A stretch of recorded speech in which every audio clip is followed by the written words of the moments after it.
In 2017, a woman named Lauren Salzman gave a testimony in a Brooklyn federal court that stopped the room.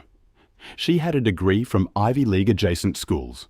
She was articulate, composed, clearly intelligent, and she described spending 12 years inside an organization called NXIVM, recruiting other women, participating in rituals she knew were wrong, staying even after she understood what was happening to her. The prosecutor asked her one question that nobody in that room forgot. "Why didn't you leave?"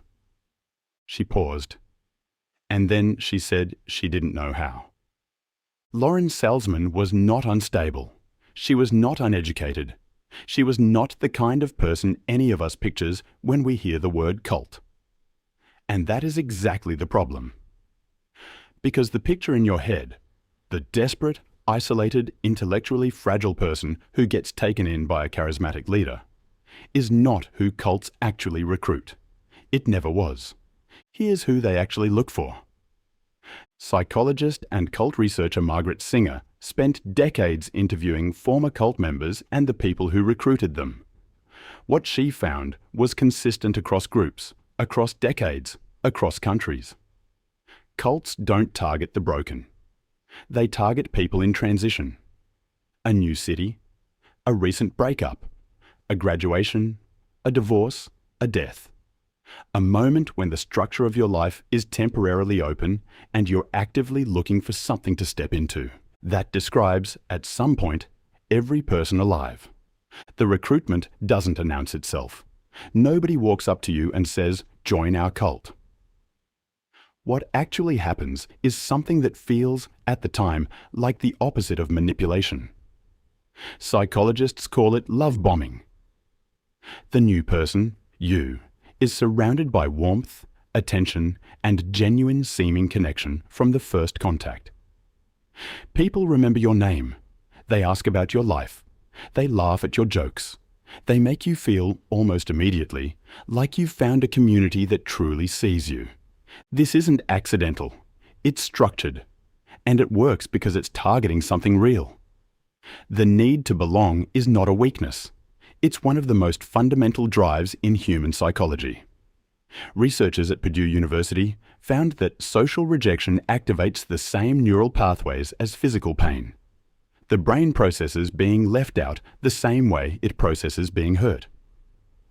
Love bombing works because it's offering relief from something that genuinely hurts, and doing it faster and more completely than any normal relationship ever could. That's the first mechanism. Here's the second one, and it's subtler.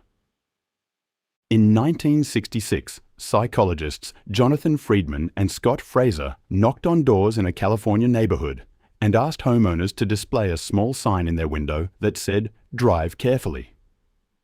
Most people agreed. It was small. It cost nothing.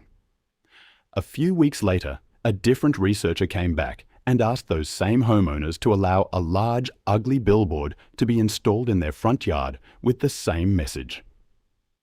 And the homeowners who had agreed to the small sign were 4 times more likely to say yes to the billboard. This is called the foot in the door technique.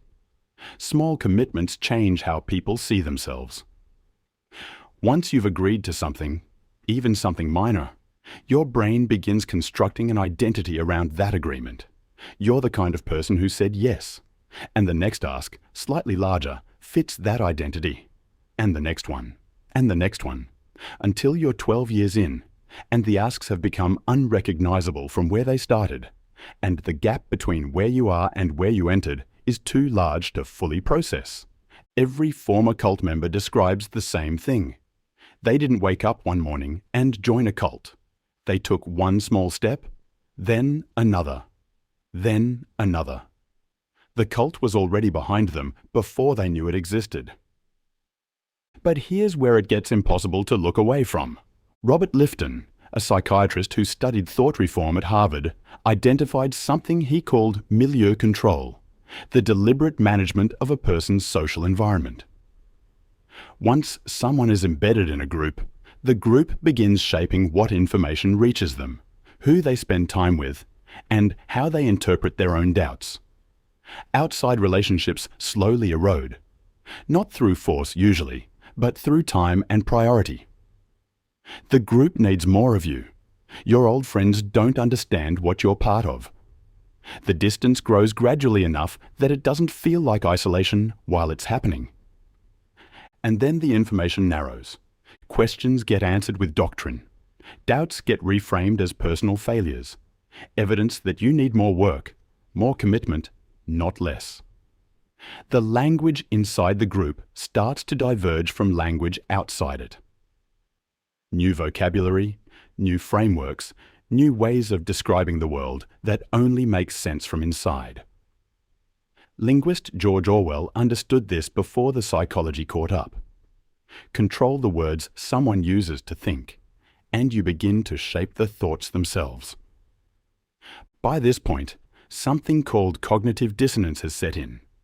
Leon Festinger, a psychologist at the University of Minnesota, studied a doomsday group in the 1950s by infiltrating it. When the apocalypse they'd predicted didn't arrive, he expected the group to dissolve. Instead, they recruited harder. Festinger's conclusion: when reality contradicts a belief that someone has already paid a significant cost to hold, left a job, estranged family, given money, the mind doesn't abandon the belief. The cost is too high. Instead, it finds reasons to strengthen it. Leaving would mean admitting that every sacrifice was for nothing. Staying, even when something feels wrong, is psychologically easier than confronting that. This is the exit that doesn't feel like an exit. Here is the thing your brain is doing right now. The same thing it did in the Dunning-Kruger study. The same thing it did the last time you read about a scam. It's quietly generating distance. It's placing Lauren Salzman and the people in Jonestown and the members of Heaven's Gate into a category that doesn't include you. A different kind of person. A more vulnerable type. Not you. But every single mechanism in this video, the need to belong, the response to warmth and attention, the way small commitments reshape identity, the way sunk costs distort judgment, these are not flaws in unusual people. They are features of every human mind. They exist because for most of human history, belonging to a group was survival, and trusting the group's knowledge was rational. They are not weaknesses. They are the machinery of being human, and cults are specifically engineered to exploit that machinery. The question was never whether this could happen to someone. It's whether you would recognize the process while it was in motion, whether you'd notice the love bombing before it felt like belonging, whether you'd catch the small ask before it became something you'd organized your identity around, whether you'd see the information narrowing before the world outside started to feel foreign. Cults don't work on broken people. They work on people who want something real. Connection, meaning, certainty, purpose.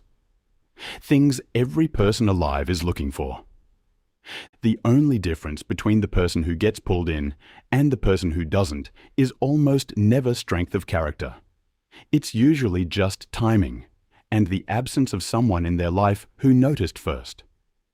If that made you look at yourself differently, that's exactly what Curio Brain is here for. Every week we go deeper into the psychology behind the things that shape human behavior, whether we see it happening or not. Subscribe so you don't miss what's next. And if this one made you think of someone, drop it in the comments.